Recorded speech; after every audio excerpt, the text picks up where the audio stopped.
Esta semana entonces estudiamos la primera parashá del Sefer Bamidbar, que se llama Bamidbar, ¿no es cierto? Y vamos a entrar en un tema que espero yo que sea de nuestra edificación.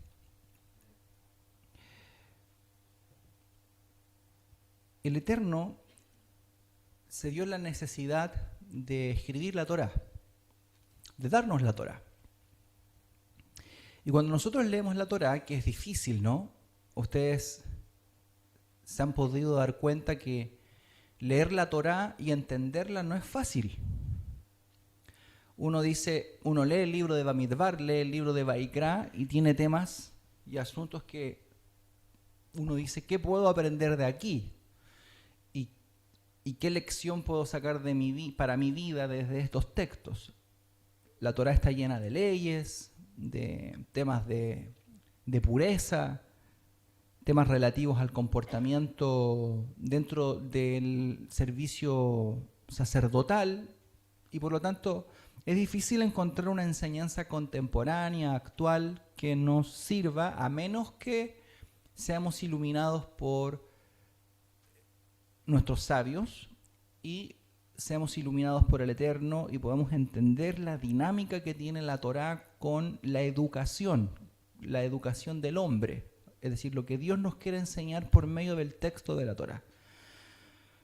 Entonces, digo esto porque cuando nosotros nos enfrentamos a la Torá y a la parashá semanal, yo lo he dicho varias veces, cada parashá tiene una energía, cada parashá tiene una enseñanza, y nosotros tenemos que hacer el esfuerzo de poder conectar con lo que la Torá nos trae esta semana y ver cómo es que esto aplica a nuestras vidas.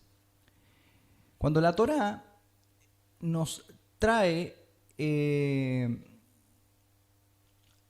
o nos presenta en esta parashá la idea de que el Eterno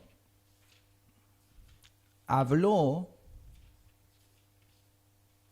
y se relacionó con el pueblo en el desierto de Sinaí, que es lo primero que dice nuestro versículo. Y le dijo el Eterno a Moisés en el desierto de Sinaí, ¿no es cierto? De Sinaí, en el tabernáculo el día primero del segundo mes del año segundo. Fíjense que aquí encontramos una cosa novedosa.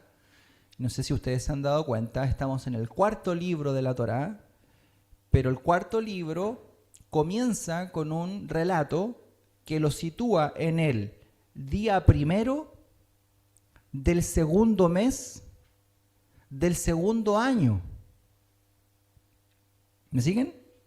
Uno puede pensar que el cuarto libro de la Torá es ya al final de la historia de Israel, ¿no? 38 años después, qué sé yo. Pero en realidad vemos que todos los sucesos que se dan aquí en la Torá, la mayoría de los sucesos hasta el libro de Bamidbar, son relatados en la Torá y tienen la cronología de los 2 primeros años de la estadía del pueblo en el desierto. ¿Me siguen? O sea, la Torá que nosotros estudiamos, conocemos y analizamos son en realidad sucesos que se dieron los primeros 2 años del pueblo de Israel en el desierto. ¿Me siguen? Por lo tanto, 38 años más, nosotros no tenemos información de qué fue lo que pasó, lo que vivió, porque el Eterno eso no lo comentó, no lo dejó escrito. Tenemos 2 años de mucho contenido, de muchos sucesos. Entonces, no es casualidad que la Torá comience con esta idea. ¿Qué nos quiere mostrar aquí la Torá? Que el Eterno le habló a Moisés, ahora no le habló en el monte Sinaí, sino que ahora le habló ¿dónde? En el desierto. Entonces, ahí se hace el énfasis, que Dios se reveló en 2 lugares, como lo enseñamos la semana pasada. Se reveló en el monte Sinaí y ahora se va a revelar en ¿dónde? En el desierto. Entonces, la idea que nos trae la Torá es que el desierto es un lugar donde Dios puede revelarse. Esa es la idea. Y por lo tanto, ¿cómo esto nosotros lo logramos aplicar a nuestra vida? Es mediante la aplicación de una metáfora. ¿Cuál es la metáfora? Que el Santo Bendito, Hashem, quiso poner al hombre en este mundo, y este mundo viene a representar una estadía no cómoda, una estadía dificultosa, un desafío, al igual que el desierto. Es decir, el desierto viene a ser la vida misma. ¿Ok? Esa es la metáfora. El hecho que Dios entregue la Torá en el monte Sinai y que le habla al pueblo de Israel en el desierto, un lugar inhóspito, un lugar difícil, no cómodo, donde se presentan un montón de situaciones desafiantes. De hecho, toda la Torá está concebida durante 2 años en asuntos muy desafiantes para el hombre. Nos viene a mostrar que este es el deseo de Dios. ¿Cuál? Llevar al pueblo al desierto y hablarle en el desierto. ¿Me siguen? Esa es la idea. Y esto entonces tiene que ver con nosotros. Esto tiene que ver con nuestra vida.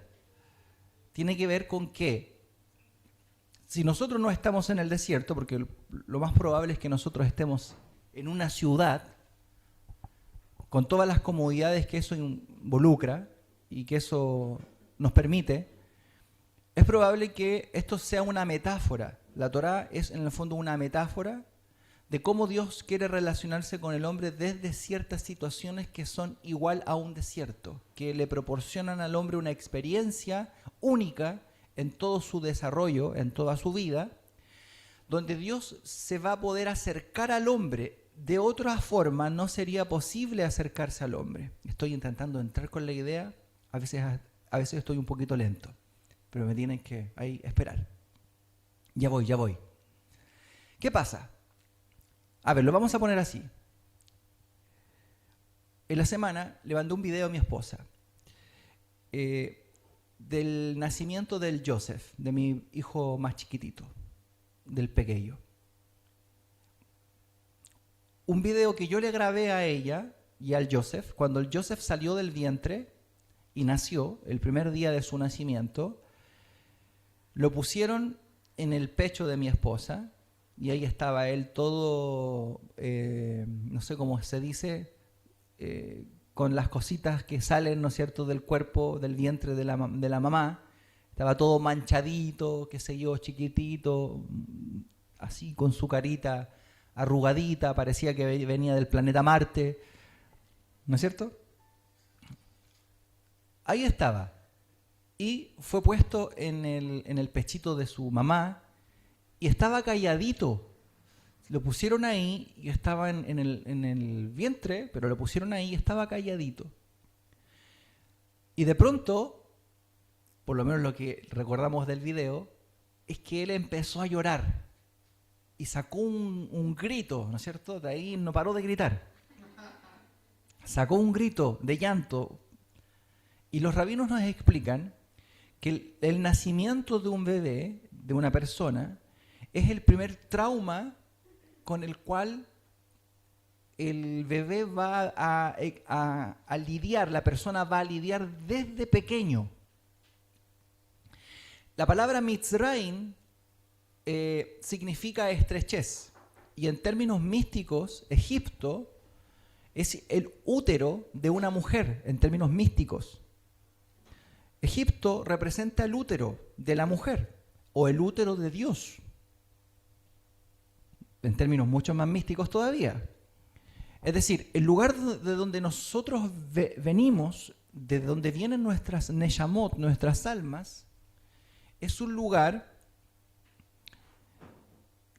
que está concebido desde el punto de vista místico como la matriz de Dios, ¿no? Donde están todas las almas. Ese vientre divino es un lugar que desciende a este mundo, ¿ok? ¿Me siguen la idea? Y por ahí bajan las almas, que es un lugar estrecho. Y la primera experiencia que nosotros tenemos cuando llegamos a este mundo es una experiencia traumática. Si es cierto lo que los rabinos dicen, que durante 9 meses viene un ángel al vientre de la mujer y le enseña la Torá a todas las personas durante 9 meses, el vientre es visitado por un malaj, por un ángel, y ese ángel le enseña la Torá a ese individuo, ¿no es cierto?, a esa persona que está ahí, y esa persona sabe la Torá y aprende la Torá durante 9 meses en el vientre de su madre. Es una experiencia, digamos que espiritualmente mística, muy grandiosa y muy elevada. Y piensen en todo esto. Todas estas cosas están conectadas, ¿sí? El creador es extraordinariamente inteligente. El niño está en una realidad, en un mundo. Él no conoce otro mundo, ¿no es cierto? Primero, es sacado del vientre espiritual, del vientre materno de Dios, por decirlo de alguna manera, la matriz divina. Esa Neyamá, primera experiencia traumática, es puesto dentro del vientre de la mujer, ¿no es cierto? El vientre de la mujer ahora es su nuevo mundo, es su nueva realidad. Esto es como la historia que dice que habían 2 bebés dentro del vientre de la mamá, ¿no? Y los 2 hablaban, metafóricamente hablando, estaban hablando y conversaban y decían, ¿cómo? Uno le decía al otro, ¿cómo tú quieres que yo crea en ella? Y el otro le decía, pero tú no la percibes, tú no la sientes. No, le dice, es imposible, nosotros estamos aquí y esta es la realidad, ella no existe. ¿Quién es ella? La mamá. Los 2 estaban dentro de su realidad y discutían sobre si la mamá existía o no existía. Y el otro le decía, porque eran 2 bebés que estaban dentro del vientre de su madre, el otro le decía, pero percíbela. ¿No la escuchas cuando canta? ¿No la escuchas cómo nos da cariño cuando nos habla? ¿No la oyes? Y el otro le decía, eso es imposible, está dentro de tu imaginación, no hay otra realidad. Y ahí estaban los niños durante 9 meses en esa que es su vida, su realidad.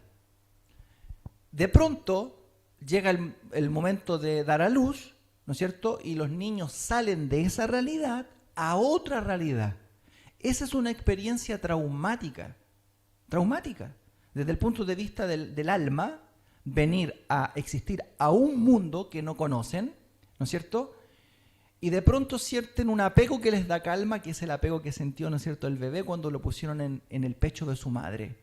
Pero esa experiencia, ese primer grito, es una experiencia de dónde me desconectaron y a dónde me vinieron a poner. ¿Ok?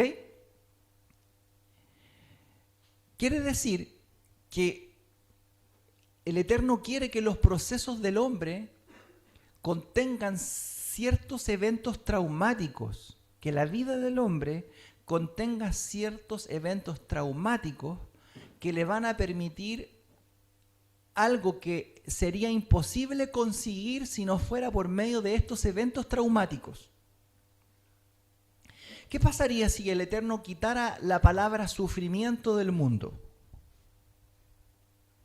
¿Qué pasa si el Eterno, porque claro, el mundo ideal es que el mundo no tenga sufrimiento?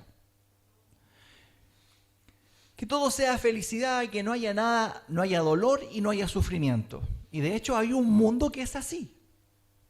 Y piensen ustedes en esto. Esta realidad, ¿cómo es esta realidad en términos físicos? Esto es un globo. Esto es un vientre materno. Este mundo es un vientre materno que está lleno de agua, ¿o no? Y estamos aquí dentro discutiendo sobre si existe o no existe. ¿Sí o no? Claro, y la realidad que unos perciben es distinta a la realidad que otros perciben. Ahora, ¿es necesario que exista el sufrimiento? ¿Por qué Dios genera y el Santo Bendito nos mete en procesos que son inevitables? El proceso del desierto es un proceso inevitable. El proceso de nacer y gritar, como lo experimenta un bebé, es su primer llanto, es su primera situación traumática, eso es inevitable. Hay cosas que son inevitables en la vida, como por ejemplo la muerte. Todos nosotros sabemos que vamos a morir. ¿Quién le tiene miedo a la muerte de los que están acá? A ver, levante su mano. Ninguno. Muy bien. Todos sabemos que vamos a morir. ¿Qué pasaría si nosotros supiéramos que no vamos a morir en este mundo? No. Pasaría todo lo contrario. ¿Qué pasaría si nosotros supiéramos que no vamos a morir? Es decir, ni siquiera sabemos que la muerte existe. Si nosotros tuviéramos conciencia de que somos personas que no van a morir, que van a vivir para siempre, escuchen, que van a vivir para siempre, que no va a existir dolor, que no va a existir sufrimiento, es decir, no hay nada que nos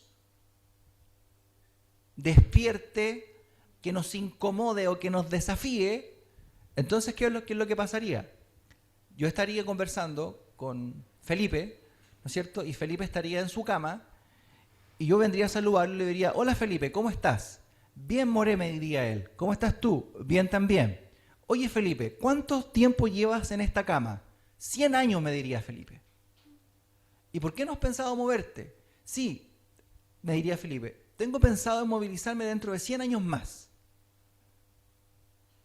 ¿Qué impide que tú desperdicies tu vida si no te vas a morir?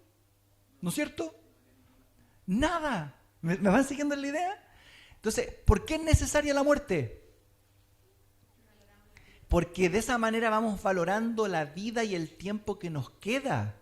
Entonces, de aquí aprendemos lo siguiente, que los sufrimientos que Dios envía al hombre son imprescindibles, inevitables y que son necesarios para movilizar al hombre, para movilizar a la persona. Si no hubiesen sufrimientos, usted se quedaría y yo me quedaría en la cama 100 años mirando el celular. Lo único que nos mueve son nuestros temores, nuestros miedos, nuestras preocupaciones, nuestros sentimientos, nuestros traumas, nuestros temores y todas las cosas que nos movilizan en la vida son el terror, el temor a sufrir. ¿Sí o no? Claro, porque el sufrimiento, ¿qué es lo que permite? ¿Qué le da a la persona el sufrimiento? Lo despierta. Es un motor que lo moviliza, que lo saca de un estado de comodidad a un estado de dinámica que le permite a la persona, ¿no?, salir de esa estática espiritual. El sufrimiento no es opcional. El sufrimiento no es evitable. Voy a ponerlo así para que se entienda de una mejor manera. El sufrimiento, a ver, ¿cómo lo planteo? Uno puede experimentar dolor o sufrimiento. El dolor es inevitable. El sufrimiento es evitable. Lo planteé de otra manera. Es decir, las experiencias traumáticas generan a la persona un dolor.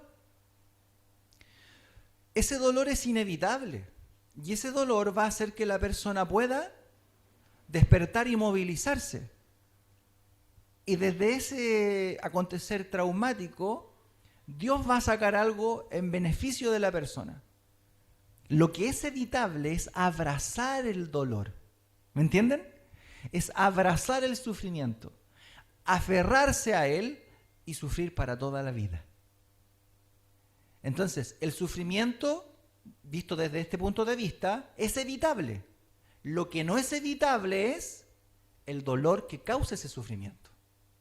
Entonces, yo puedo aprender a vivir con el dolor. ¿Me entienden? Yo puedo aprender a vivir con el dolor que me causa el trauma que la vida me trajo. ¿Cómo lo llamamos a todos estos sucesos? ¿Cómo se llama en términos de la Torá todos estos sucesos? el desierto que Dios quiere que tú pases. Esto es, en términos de la Torá, el desierto. Un lugar no cómodo, un lugar de desafíos, un lugar, escuchen, este es el lugar donde nosotros somos confrontados con quiénes somos realmente. En el desierto, Dios te pone un espejo bien grande, para que tú te mires en él y él te muestra quién tú eres. Fíjense lo que enseñan nuestros sabios. Nuestros sabios enseñan que el diablo, Satán, los demonios, viven en el desierto. Y esto visto desde otro punto de vista, el desierto es necesario, los traumas y los sufrimientos son necesarios, ahora desde otro punto de vista, los sufrimientos son necesarios porque es lo único que revela a ti, porque esto no importa quién lo vea, no importa que lo vean los demás. O sea, da lo mismo que alguien se entere de cuáles son tus defectos y tus temores y tus miedos. No sirve que otros lo sepan. Al único que le sirve saber cuáles son tus errores, tus defectos, tus demonios, tus oscuridades, al único que nos sirve es a nosotros mirarnos en ese espejo que Dios nos da, que Dios nos pone en ese proceso, y es a nosotros que nos sirve saber quiénes realmente somos. Es decir, en el desierto Dios te hace descubrir a ti qué realmente hay en tu corazón. ¿Me siguen, no? Y esa es la única forma de que tú puedas mejorar.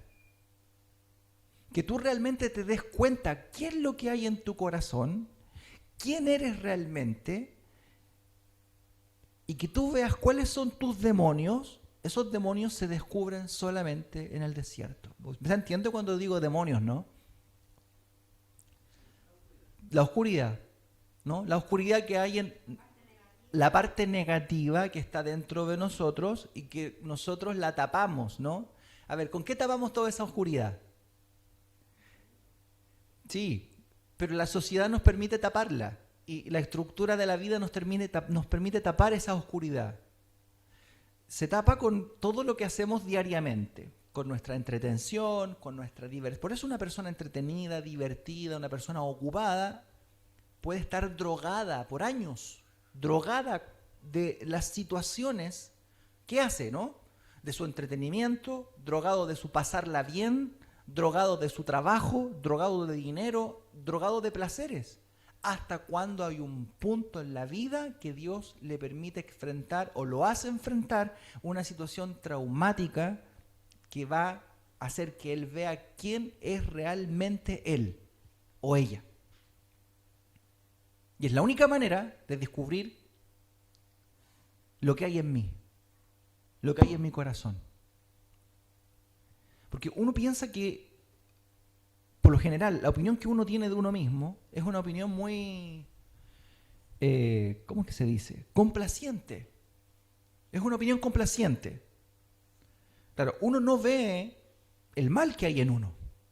Puede ser evidente a los demás. De hecho, el dicho, ¿no? Lo dice, que nadie ve su propia joroba. El mal que hay en nosotros es visto por los demás. Hay cosas que no son tan evidentes, obviamente quien tiene mayor capacidad de discernimiento puede darse cuenta, y hay otras cosas que no son evidentes, pero que están ahí dentro de nosotros. ¿Cómo salen todas esas cosas? ¿Cómo se quita toda esa oscuridad? ¿Cómo se quita y se vence a todos esos demonios? Yeshua fue llevado al desierto ¿por quién dice? Por el Espíritu Santo. ¿Y con quién se encontró en el desierto? Con el Satán. Es decir, en el desierto tú te encuentras con tu oscuridad. Esa es la metáfora. Fíjense que vamos a hablar de cómo Dios percibe esto. Porque, a ver, hasta ahora lo que hemos dicho es como plantearlo de una visión un poco pesimista, ¿no? De la realidad del hombre. Es decir, Dios te lleva a un lugar para mostrarte a ti cuán mal hay en ti. Y esto puede ser pesimista. Somos oscuros, dentro de nosotros hay tinieblas, hay demonios, Dios nos tiene que pasar por un proceso que nos va a hacer sufrir para finalmente sacar algo de nosotros que nos permita madurar y nos permita crecer. Eso pudiese ser una mirada pesimista, ¿ok? Sin embargo, cómo Dios mira este suceso, y aquí los quiero llevar, no es pesimista.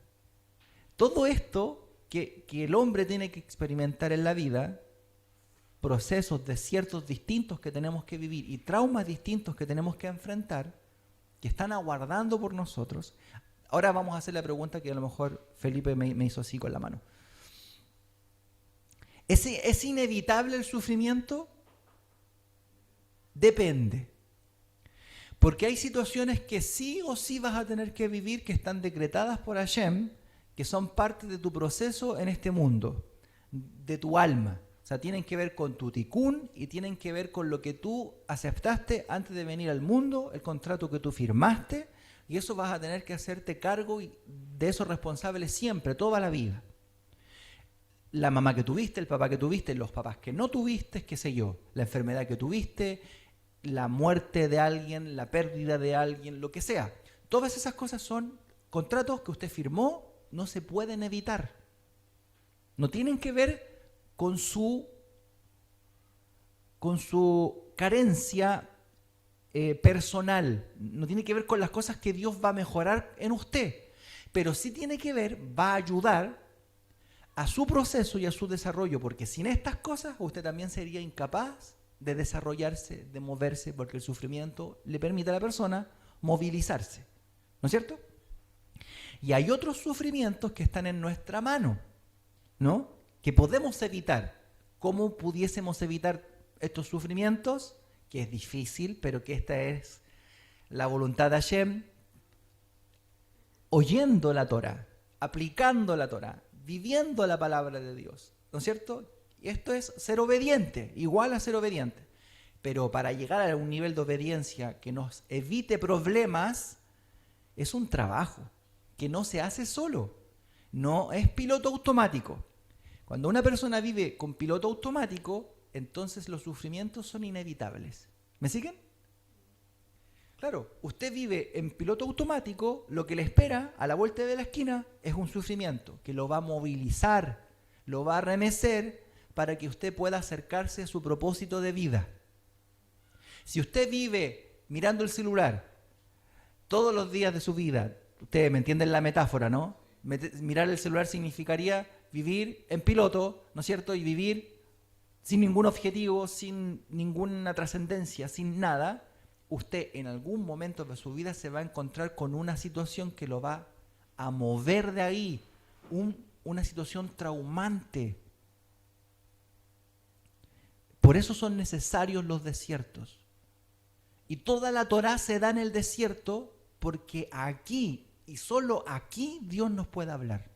En ningún otro espacio de la vida Dios puede hablarle al hombre. Porque el hombre se entretiene, se divierte y no escucha la voz de Dios. Miren, la palabra midbar significa desierto. Pero dentro de la palabra midbar está la palabra dibur, que significa hablar. Claro. ¿Por qué? Porque la única manera en la que Dios te hable, de hecho, Dios le habló a Moisés en el monte Sinaí y le habló ¿dónde? En el desierto. Dios se revela, Dios habla, el dibur de Hashem viene en el midbar, viene en el desierto. Miren lo que dice el profeta Osea. Dice, el profeta Osea en el capítulo 2, en el verso 14, esta es la perspectiva que Dios tiene del tema del sufrimiento o del proceso. No llamemos más sufrimiento. Digamos ahora del proceso inevitable que Dios quiere que la persona experimente. Miren cómo Dios mira esto. Dice, por tanto, he aquí, yo la atraeré, está hablando del pueblo de Israel, ¿no? Pero ahora pensemos en, yo la atraeré al alma, es decir, a cada uno de nosotros individualmente. Por lo tanto, yo atraeré, ¿a quién? A las almas, o a tu alma, y la llevaré al desierto, dice, y la llevaré al desierto. Y luego dice, y hablaré, ¿a dónde? A su corazón. Entonces, Los desiertos o los procesos divinos son para que el Eterno pueda hablar con tu neshama, con tu alma, y hablarte directamente a tu corazón. Uno dice, quiero que esto se acabe, quiero que esto se termine, ¿por qué estoy pasando por esta situación? Pero aquí es donde uno tiene que decir a Hashem, háblame, porque ¿sabe por qué? Porque estoy humilde, estoy dócil. Cuando no estoy humilde, estoy rígido. Cuando no estoy dócil, estoy duro. Y ahí en esa situación es imposible que el Eterno te pueda hablar. Y es por eso que los momentos más difíciles de tu vida, ahí tú has visto al Eterno, ¿o no? Si los momentos más complicados de la vida son donde Dios te ha hablado y donde tú has visto al Eterno. Lo has visto moverse, lo has visto mostrarte señales, obrar, actuar, porque es la única manera que tú lo puedas percibir. Entonces el trabajo es que Dios hace en el desierto es poder ennoblecer nuestro corazón, porque nuestro corazón tiende a endurecerse, sensibilizarlo para poder de una manera más constante vivir en una dinámica de oír la palabra de Dios, escucharla. De otra manera no podríamos oírla. Solo en el desierto Dios habla al corazón. Otra perspectiva divina. Miren cómo Dios ve esta situación. Jeremías, capítulo 2, verso 2 dice: anda y clama a los oídos de Jerusalén, diciendo: Ko amar Hashem, ¿cierto? Así ha dicho Hashem: me he acordado de ti. Me he acordado de ti. Esta es la experiencia que Dios tiene, la visión, la perspectiva divina que Dios tiene de lo que pasó en el desierto. Claro, este pueblo que se quejó, que le fue infiel, que levantó un becerro de oro, que después reclamaron con el tema de los espías. ¿Cómo Dios resume toda esta relación que Él tuvo con su pueblo en el desierto? Dios no la ve tan pesimista como la planteamos al principio. ¿Me entienden, no? Al principio es duro decir que en el fondo Dios está tratando con nosotros para sacar nuestro mal. Pero desde el punto de vista divino, Dios está estableciendo con nosotros una relación de profundo amor. En el fondo, lo que el Eterno está haciendo es sacar todas las cosas que están mal en mí y en ti, que nos hacen daño, que es inevitable que nosotros nos dañemos, y estableciendo una relación de amor, quitando las cáscaras que impiden que tú percibas el amor divino, para establecer una relación de amor profunda con tu corazón. Mire lo que dice: me he acordado de ti, de la bondad de tu juventud. Me he acordado de ti cuando andabas con el banjo, ¿cierto? En el punto de prédica. Me he acordado de ti cuando eras un joven, una jovencita. Me acordé de ti, así te ve el Eterno. Me acordé de ti cuando eras un niño y recién comenzabas, del amor de tu desposorio, cuando andabas en pos de mí en el desierto. En el desierto no había agua, no había comida, pero tú andabas en pos del Eterno. No tenías asegurado nada. ¿Qué edad tiene Vicente? 18. Hace 18 años. 18 años. Cuando recién te enteraste que ibas a ser padre. ¿Eso no era un desierto? ¿Quién te aseguraba que tú tenías el poder de darle un sustento a él? De cuidarlo, de darle un hogar. ¿Tenías las herramientas para hacerlo? ¿Se dan cuenta cómo es la vida? Cuando Dios nos desprovee, no sé si se dice así, nos deja desprovistos de todo, para después de un tiempo mostrarnos cómo Él nos ha hecho pasar por todo este desierto que se llama vida. ¿No fue un proceso traumático, en cierta medida, feliz pero traumático, no? Porque hacerse responsable es difícil. Y jóvenes, es un proceso traumático, pero necesario. Entonces, él, la vida de él, representa el amor de Dios por ustedes. Como cada uno de nuestros hijos. Yo con cada uno tengo un tema. Sé para qué vinieron. Cada uno de ellos ilumina una parte de mi alma, pero también es una parte de la responsabilidad que Dios puso en mí. ¿Qué quiero que vean? Que la vida es un desierto. La vida es un desierto. Y ustedes a la larga, después de 38 años, como el pueblo de Israel, van a percibir como Dios percibió las cosas. Hoy día uno no quiere nada con el desierto. Esto es lo que pasaba con los hijos de Israel. ¿Qué beberemos? ¿Qué comeremos? ¿Qué vestiremos? ¿Por qué nos trajiste aquí para morir de hambre? ¿Por qué nos trajiste aquí para morir de hambre? Estábamos mejor en Egipto. Pero el Eterno lleva al pueblo al desierto y dice, cuando andabas en pos de mí, no tenías agua, no tenías comida, en tierra que no estaba sembrada. Entonces, Dios establece una relación de amor con la persona, de amor. Porque es la única manera que Dios pueda establecer una relación de amor con nosotros cuando estamos desprovistos. Y no hay nada mejor que le pueda pasar al hombre cuando está desnudo y desprovisto en esta vida. Nada mejor, de verdad.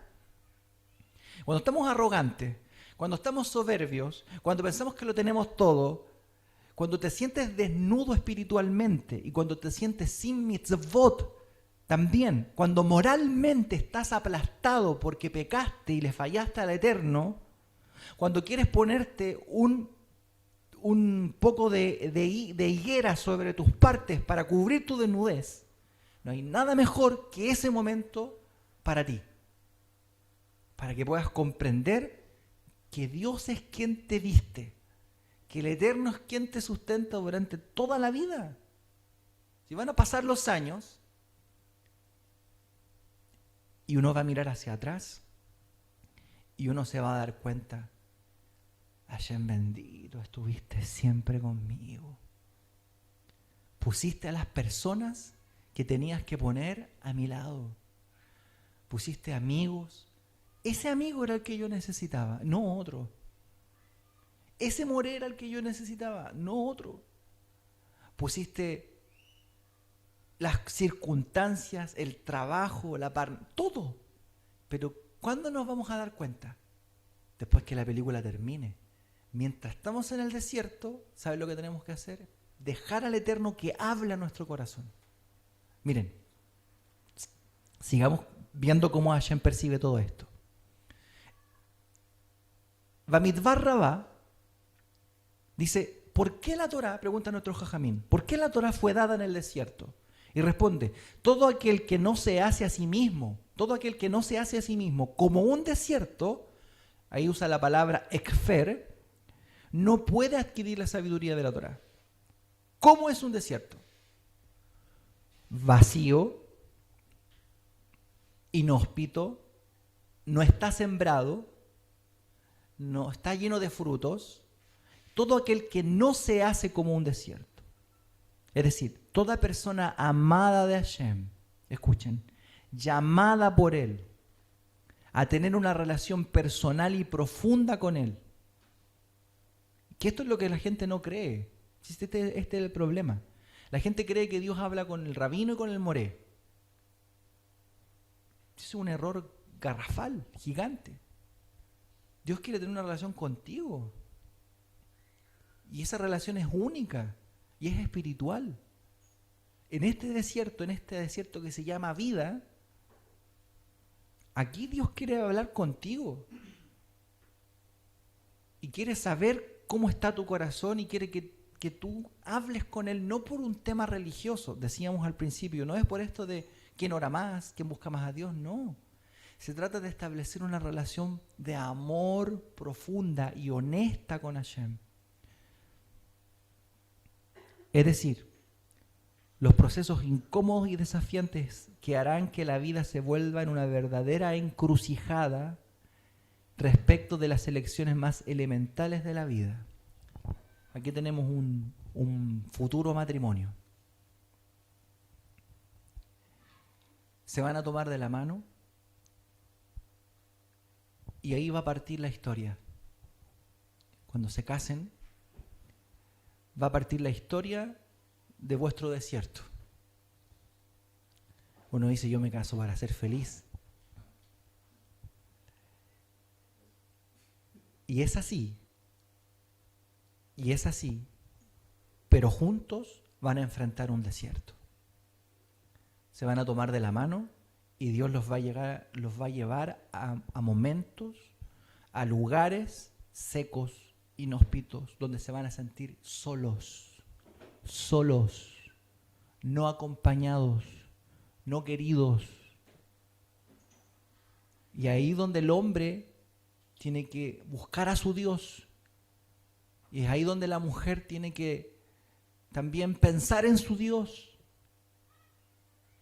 Y ahí le damos play a la película. Ahí le damos play a la vida. Cuando uno se casa, ahí Dios comienza a tratar contigo. Y empiezan a pasar todas esas experiencias traumáticas muchas veces dentro del matrimonio y la familia, que uno quisiera que no se den, pero se dan porque están ahí. Hashem quiere que se den. Pero esto es para poder hablarle a tu corazón. Hay cosas que uno no va a entender. Yo dije hace muchas clases atrás en una parashá, hay cosas que a Dios no se las podemos entender. No se las vamos a entender nunca, muy complejas. Pero díganme, ¿cuál ha sido el fruto de esa situación compleja? Sino que el corazón de la persona que ha estado dentro de la situación traumática, el corazón de esa persona, ¿cómo se ha puesto delante de Hashem? Blando. Blando. En otra situación era imposible que ese corazón se ablandara. Porque ¿saben con quién hablamos? Hablamos con el arquitecto e ingeniero de las almas. Ese es Hashem. Él es el arquitecto, ingeniero de nuestras vidas. Él sabe lo que necesitamos, sabe la medida del sufrimiento que necesitamos, sabe y conoce la medida del dolor que necesitamos para poder movilizarnos hacia Él. Miren, hay dos formas de vivir la vida y este desierto. Hay una que se llama el camino largo pero corto. Y hay otra que se llama el camino corto pero largo. Y esto está en una historia de la Guemará. Se las voy a leer. Dice, vino Rabí Yehoshua ben Hanania, y dijo, nadie me venció jamás. O sea, nadie le logró en una discusión, en una idea, ¿no es cierto? Porque el hombre era un hombre de Hashem. Nadie me venció jamás. Excepto, dijo, mi mujer. Baruch Hashem. Él es uno más. Excepto un niño. Y dijo, y excepto una niña. Y aquí cuenta la historia de la niña que lo venció. Una vez caminaba por un camino y el sendero pasaba por un campo. Iba por un camino y el sendero pasaba por un campo. Y ahí estaba una niña y él le dijo, hija mía, ¿por cuál camino se va a la ciudad? Entonces la niña le dijo, mira, este camino que está acá es corto, pero largo. Y este otro camino que está acá es largo, pero corto. Entonces comenzó a caminar y eligió el camino corto, pero largo.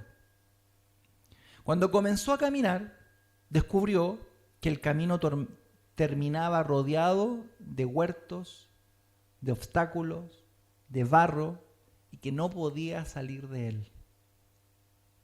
Porque había elegido el camino corto, pero largo.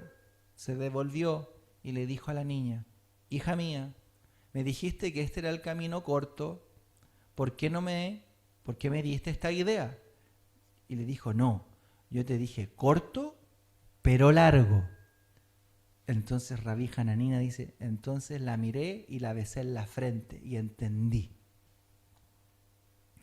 La vida es el camino largo, pero corto. Es un camino donde hay que llorar, donde hay que sufrir. Es un camino de pruebas, de desafíos. Si usted quiere evitarlo, usted puede evitarlo. Hay muchas formas, la gente lo evita allá afuera. La gente evita la responsabilidad, evita el dolor, esquiva el sufrimiento, lo evita. Allá afuera está lleno de gente que lo evita. Les doy algunas ideas, ¿no? ¿Cómo se evitan todas esas cosas? Diversión, mucha diversión, para no hacerse responsable.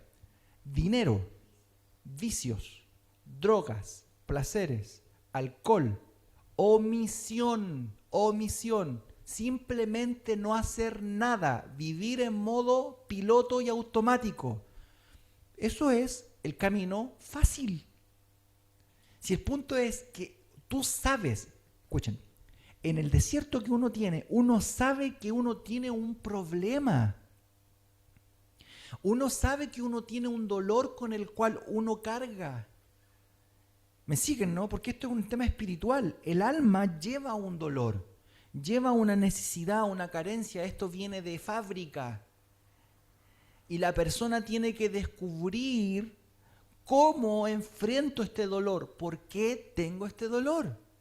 Vamos a ir, ¿les gusta que hablemos un poco de algo más místico? Vamos un poquito a lo más místico, ok. Desde el punto de vista del embarazo, nos vamos a experimentar, según la mujer ha tenido experiencias en el embarazo traumáticas, el niño o la persona va a tener experiencias traumáticas también en su vida. Primer mes de embarazo, primer año de edad, segundo año de embarazo, segundo año de edad. Los primeros 9 años del niño van a, de una u otra manera, influenciar toda la base de vida que va a tener ese adulto, esa persona cuando sea grande.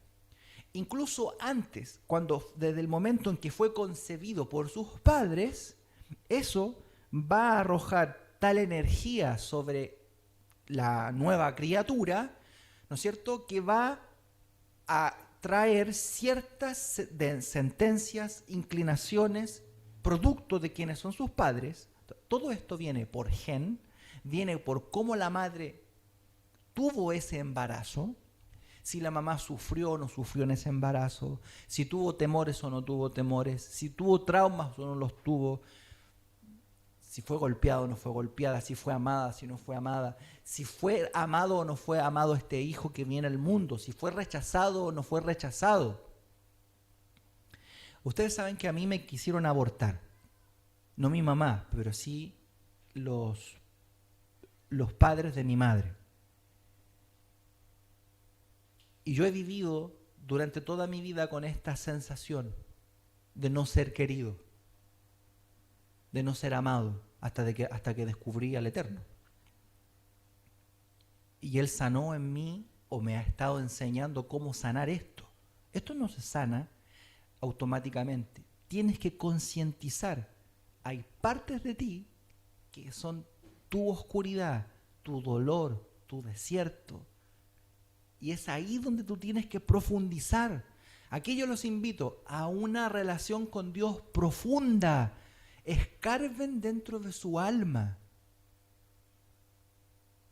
Si tu papá te abandonó, esto te va a marcar para toda la vida. Si tu mamá te traumó de una u otra forma, eso te va a marcar para toda la vida. También tenemos que entender que nuestros padres son muchas veces las consecuencias del amor que recibieron de sus propios padres. Y lo hemos hablado un montón de veces con mi esposa. Son en el fondo consecuencia de otras malas crianzas, ¿no? Y así mis abuelos, y es una cadena interminable de... Eso, una cadena interminable de malcriar, de mal amar, de traumas, de dolores que no se terminan. El tema es por qué nosotros estamos aquí. Nosotros estamos aquí con otro conocimiento. O sus papás se sentaban los sábados a la 1 de la tarde a hablar de esto. ¿No? ¿O sí? No, ¿por qué nos sentamos nosotros a hablar de esto a la 1 de la tarde un sábado? ¿Han pensado en eso, no? Porque somos nosotros los responsables de cambiar generaciones hacia adelante. Nosotros le vamos a cambiar la vida a nuestros hijos y le vamos a cambiar la vida a nuestros nietos. Nosotros vamos a hacer de este mundo un mundo mejor, pero para eso tenemos que saber que el dolor que llevamos y cargamos es necesario. Con ese dolor Dios va a trabajar con nosotros y nos va a enseñar a transformar nuestras vidas y a transformar la vida de quienes vienen después de nosotros. Este desierto hay que pasarlo. Y lo mejor de todo es que uno dice, este desierto es como algo terrible, voy a estar solo con este dolor, enfrentado a este miedo, a este temor, a este demonio, pero en realidad, como Dios lo mira, como Dios lo ve, es una relación profunda de amor por nosotros. Él quiere ayudarnos. En el fondo Él sabe, dentro del trauma que nacimos, Él sabe todo lo que hemos experimentado. La otra vez le decía a Felipe, le contaba, mi Santa Madre cuando se tuvo que atender porque yo iba a nacer, llegó al hospital casi muriendo, no sé por qué, pero le dio una hemorragia de sangre, ¿no? Casi muriendo, y ella me contó a mí que soñó, ya cuando se iba, ¿no?, de esta vida, estaba muy delicada, y soñó conmigo en brazos y entrando a un cementerio. Esto lo cuento simplemente para que ustedes puedan conectar con ustedes, con sus historias, porque no podría contar las historias de ustedes ya que no me las sé. Conecten con sus historias. Y mi madre me dice, entramos a un cementerio y vimos a un señor sentado en una tumba. Un señor de blanco, anciano, que me dijo, no es tu tiempo, mujer, devuélvete, y tampoco el de él. Y mi mamá despertó, y aquí estoy yo, hablando con ustedes. Nací con 8 meses. Para un sábado a las 2 de la tarde, hablar de esta locura, del trauma que puede llevar nuestra alma, y el dolor que lleva nuestra alma desde el día en que nacimos. Para hablar de esto, para que nosotros nos hagamos cargo y responsables de llevar nuestro desierto y establecer una relación profunda con el Dios que nos llevó a este desierto, porque nosotros vamos a ser reparadores de portillos. Reparadores de portillos, como dice el profeta Isaías. Mejoradores de calzadas para que otros puedan caminar por ahí. Esos otros son nuestros nietos. Y son los hijos de nuestros hijos. Va a llegar el día. Acuérdense de mí, que vamos a estar en esta cajal llena de niños. Llena de niños. Y de familias gigantes. Y nosotros, Jesús, vamos a estar viejos y canosos. Y vamos a haber terminado la carrera de haber servido a nuestro Dios y haber dejado un legado. ¿Cuál es el legado? Un legado de amor por Dios y del amor de Dios que Él tiene para con nosotros. Esto no lo están hablando allá afuera. Nosotros somos dichosos. ¿Cuán dichosos somos de hablar de estos temas? Y miren cómo Dios ve el asunto. En el desierto, dice Deuteronomio 1:31, en el desierto has visto cómo Hashem tu Dios te llevó, la vida, cómo Hashem tu Dios te llevó, como el hombre lleva a su hijo. Así Dios nos lleva en el desierto, como el hombre lleva a su hijo. ¿Cómo tú llevas al Elías de la mano cuando vas por la calle? Así como que me sale una fuerza sobrenatural, porque se mueven de una manera, ¿no es cierto? Y los tomas de la mano y uno piensa, le estaré haciendo daño. Yo me acuerdo cuando el Joseph nació moviéndose. No para de moverse el Joseph. Yo le tomo la mano para que no se mueva. Y así Dios nos toma de la mano. Nosotros pensamos que estamos solos en este mundo, pero Dios nos tiene agarrada la mano y no nos ha soltado. Esas experiencias traumáticas, cercanas a la muerte, la enfermedad, todo eso que hemos vivido, ha sido Hashem no soltándonos de la mano. Quiero leer algunos versículos. ¿Me acompañan? Miren, y te acordarás, Deuteronomio 8:2-3, y te acordarás por todo el camino por donde te ha traído Hashem tu Dios. Te acordarás.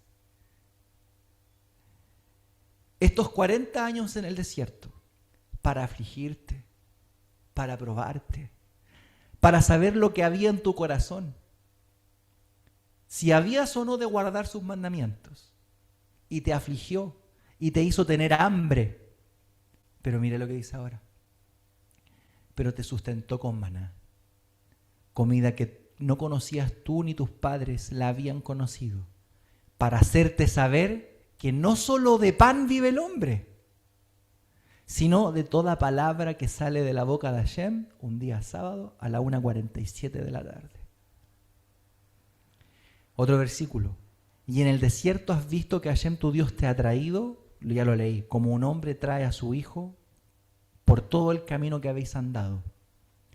Y Hashem iba delante de ti, dice la Torá, delante de ellos, de día en el desierto, con una columna de nube para guiarlos por el camino, y de noche con una columna de fuego para alumbrarles, a fin de que anduviesen de día y de noche. Nunca se apartó de delante del pueblo la columna de día y ni la columna de fuego de noche. Te hizo caminar por un desierto grande y espantoso, lleno de serpientes ardientes, de escorpiones y de sed, donde no había agua. Y Él te sacó agua de la roca del pedernal. Te sustentó con maná del desierto, con maná en el desierto, comida que tus padres no habían conocido, afligiéndote y probándote para la postre hacerte bien. El Salmo dice, hizo salir a su pueblo como ovejas, los llevó por el desierto como un rebaño, los guió con seguridad, de modo que no tenían temor y el mar cubrió a sus enemigos. Devarim dice, le halló tierra en el desierto y en el yermo de horrible soledad, lo rodeó, lo instruyó, lo guardó como a la niña de sus ojos. Está hablando del pueblo. Y yo he traído 40 años en el desierto, y los he traído, dice el Eterno, durante 40 años en el desierto. Vuestros vestidos no se han envejecido sobre vosotros, ni vuestro calzado se ha envejecido sobre vuestro pie. Mire qué lindo. Y voy a terminar con este. Este es extraordinario. Nehemías 9, 19 al 21 dice, sin embargo, tú, por tus muchas misericordias, el Eterno, no los abandonaste en el desierto. La columna de nube no se apartó de ellos de día para guiarlos por el camino, ni de noche la columna de fuego para alumbrarles el camino por el cual habían de ir. Y enviaste tú tu buen espíritu para enseñarles, y no retiraste tu maná de su boca, y agua les diste para su sed. Los sustentaste 40 años en el desierto, de ninguna cosa tuvieron necesidad. Sus vestidos no se envejecieron, ni se hincharon sus pies. Entonces, todo lo que nosotros vivimos en este desierto llamado vida, no es más que una relación ocupada, profunda, de amor de Dios por nosotros. No tenemos que temer. Hashem está al tanto de todo lo que pasamos. Tenemos que entrar en esta dinámica, ¿no? Con el Eterno y decirle a Hashem, ¿qué quieres de mí? Enséñame, háblale a mi corazón. Háblale a mi corazón. Mi corazón ya está frágil, Señor. Mi corazón ya está dócil. Ya lo lograste. Ya hiciste lo que tú querías. Yo les he dicho, Él es experto en hacer que los corazones duros se vuelvan corazones dóciles. Experto. Y ahora que está dócil, tienes que decirle a Hashem, habla a mi corazón. Porque para eso te ha traído al desierto. Para hablarle a tu corazón. Amén. Que el Eterno nos bendiga. Bien, ¿alguien quisiera decir algo?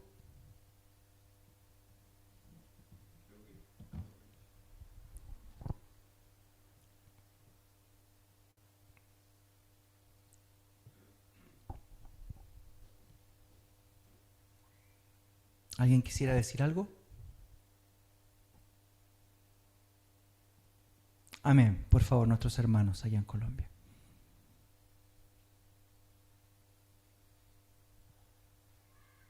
Shalom More, toda Rabá por la enseñanza, Amén. eh, toda Rabá por disponerse para que el Eterno lo use y nos pueda enseñar.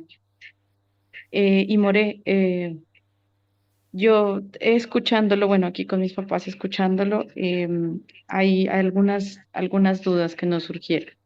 Y es, bueno, hay un caso particular que recuerdo en la Biblia no recuerdo bien el nombre, pero era una persona que estaba todos los días en el templo y estaba siempre tirado a la puerta del templo y dice que sufrió todos los días de su vida, incluso que los perros le lamían las llagas y que este personaje muere.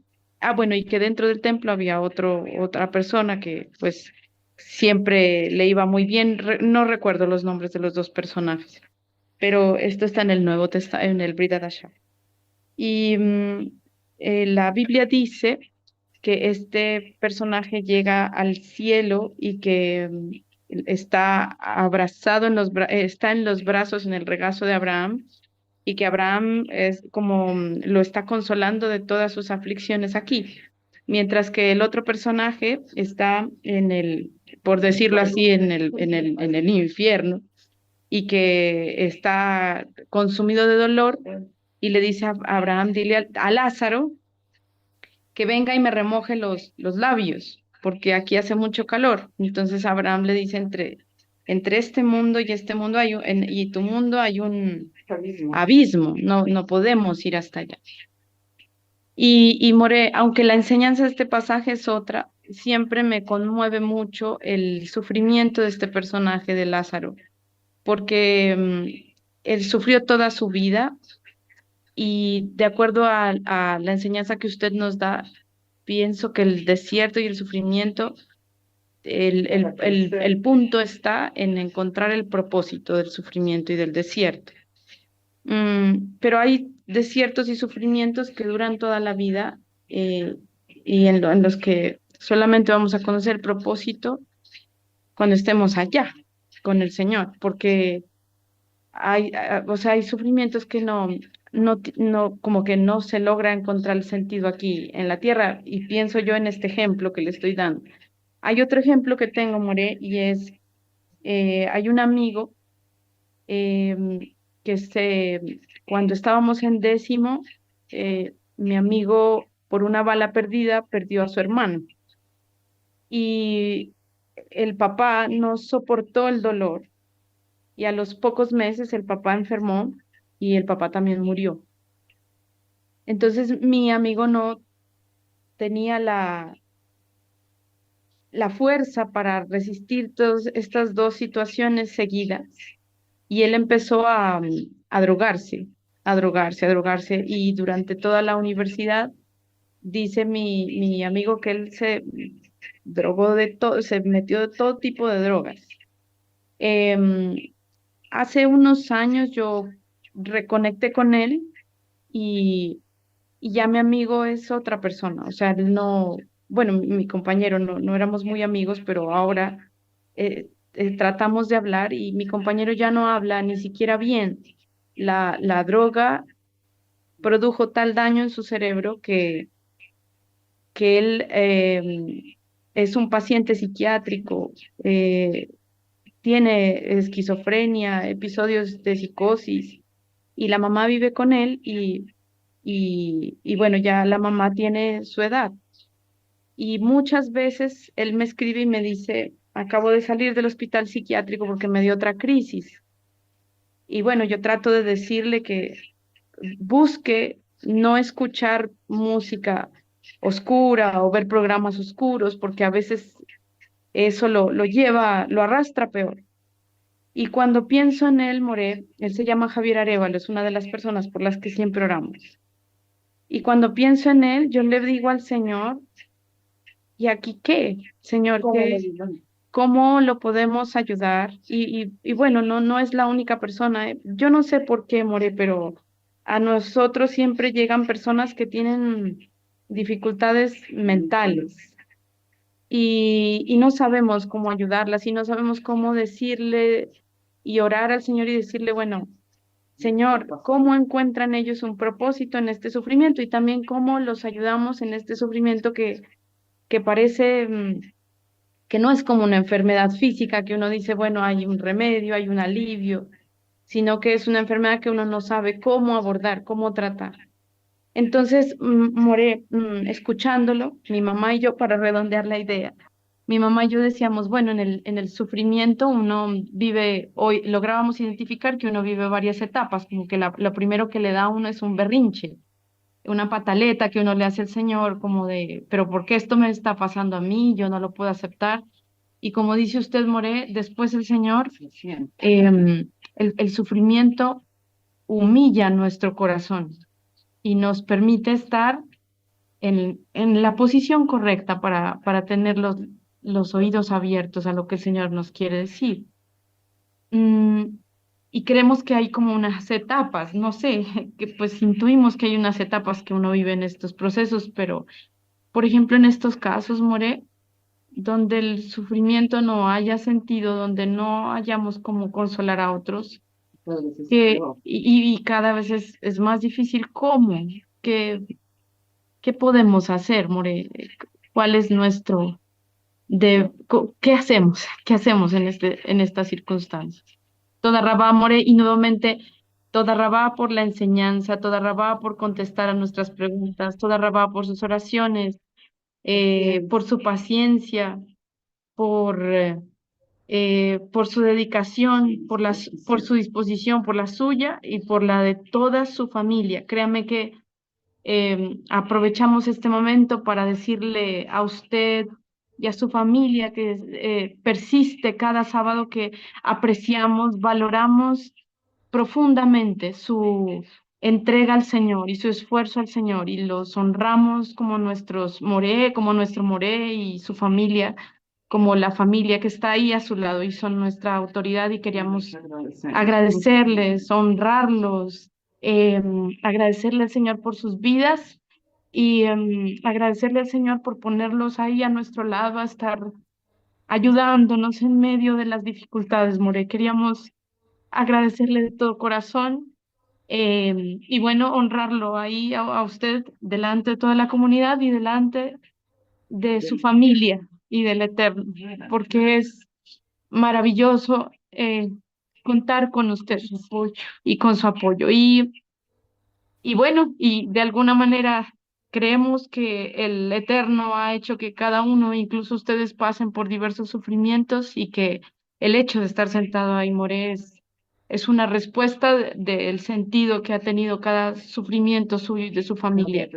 Y es podernos orientar a nosotros. Así que gracias por cada dificultad que han pasado con fe y con fuerza, porque esos sufrimientos que ustedes han tenido tal vez están aquí ahora para ayudarnos a nosotros. Así que Amén. toda rama. Amén. Muchas gracias. Bueno, los agradecimientos sean para todos en realidad, ¿no? Para mi esposa, para toda la comunidad acá, para los hermanos que nos acompañan semanalmente, que intentamos hacer esta labor para la gloria del Eterno, para todos. Hay dos cosas que quisiera decir. Quisiera decir una, tengo muchas ganas de decir algo, pero que es muy profundo y creo que nos vamos a ir a un tema demasiado profundo y hace hambre, la verdad. No, lo que pasa es que hay temas que tienen que ver con las almas y hay temas que son muy espirituales, que solamente están en el conocimiento divino. Hay rectificaciones que son muy difíciles de lograr, y por eso hay ciertos eventos y ciertos sufrimientos que llevan personas que son difíciles de explicar, como por ejemplo una persona que toda su vida va a tener que llevar una enfermedad. Eso es complicado, muy complicado. Una enfermedad psiquiátrica, por ejemplo, uno, no sé quiénes han ido alguna vez a un hospital psiquiátrico. Yo he ido. Yo fui cuando tenía 12, 13 años. Y vi esa realidad y para mí fue muy impactante.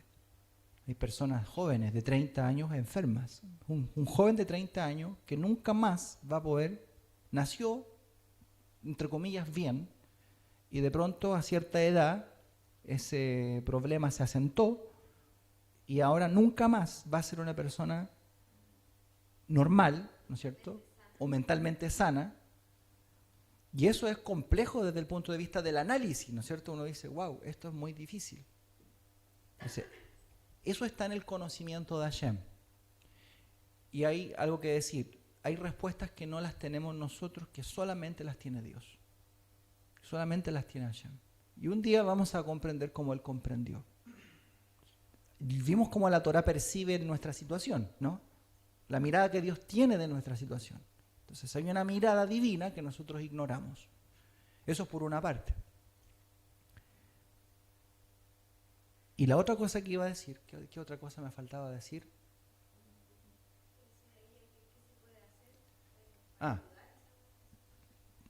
Es difícil hacer algo. Yo creo que hay cosas donde nosotros no podemos fácilmente entrar. Si uno no tiene las herramientas, no puede ayudar. Yo creo que existen las herramientas, pero para eso habría que dedicarse mucho a estudiar temas que hoy día no puedo abrir aquí, ¿no? Ustedes me entienden. Porque si yo los abro aquí, invito a las personas a que no están preparadas a que indaguen en estos temas. ¿Se entiende? Entonces, hay herramientas, pero son herramientas de mucho aprendizaje, de muchos años y de preparación, y creo yo que si hay personas que están llamadas a eso, deben buscar entonces el sentido de sus vidas en eso. Entonces, la hermana me decía, ¿por qué a nosotros siempre nos llegan estas cosas? Puede ser que sea un llamado del cielo para ellos, para que ellos se preparen académicamente hablando y estudien temas relativos a estos y puedan ellos ayudar a estas personas. Para esto me tienen que escribir por interno y yo les puedo decir qué es lo que tienen que estudiar. ¿Ok? Esa es mi opinión.